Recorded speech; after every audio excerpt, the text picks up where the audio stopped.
শুভ শারদীয়ার অনেক অনেক শুভেচ্ছা আপনাদের সকলকে। একটু জানিয়ে দিই যে এই দুর্গাপূজার প্রত্যেকটা দিন কিন্তু আমাদের কাছে অত্যন্ত শুভ। অর্থাৎ দেবীপক্ষের এই যে শুভ সূচনা হয়ে গেছে, লক্ষ্মী পুজোর সময় অবধি প্রত্যেকটা দিন কিন্তু অত্যন্ত শুভ। বলবো প্রতিদিন আপনি বাড়িতে যাই করুন না কেন, পুজোর সাথে সাথে ঘিয়ের প্রদীপ জ্বালানো এবং শঙ্খধ্বনি দেওয়া এটা কিন্তু অবশ্যই দরকার।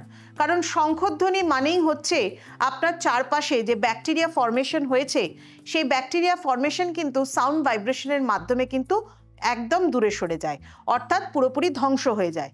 আর এই শঙ্খধ্বনি হচ্ছে প্রাইমর্ডিয়াল সাউন্ড, অর্থাৎ হচ্ছে কিনা একটা আদি শব্দ বা আদি ধ্বনি বলা হয়। ঠিক যেরকম ওম শব্দ, সেই রকমই হচ্ছে শঙ্খধ্বনির শব্দ। তাই প্রত্যেকটি বাড়িতে হয়তো প্রতিদিন সে আগে যেরকম সন্ধ্যাবেলায় সন্ধ্যা আরতি দেওয়ার সাথে সাথে শঙ্খধ্বনি বা উলুধ্বনি বাজানো হতো, সেটা হয়তো হয় না, কিন্তু শঙ্খধ্বনিটা অন্তত দেবীপক্ষের এই 15টা দিন আপনারা বাড়িতে কিন্তু অবশ্যই করবেন। শঙ্খধ্বনি হচ্ছে সৃষ্টির প্রতীক, বিজয়ের প্রতীক, শুভত্বের প্রতীক, এবং মা দুর্গার হাতে দিয়েছিলেন বরুণদেব এই শঙ্খ। এই শঙ্খের মাধ্যমেই কিন্তু বিজয়ের সূচনা হয়েছিল। তাই অশুভ শক্তির বিনাশ করবার জন্য, শত্রুকে ধ্বংস করবার জন্য আপনিও কিন্তু বাড়িতে শঙ্খধ্বনি বাজান।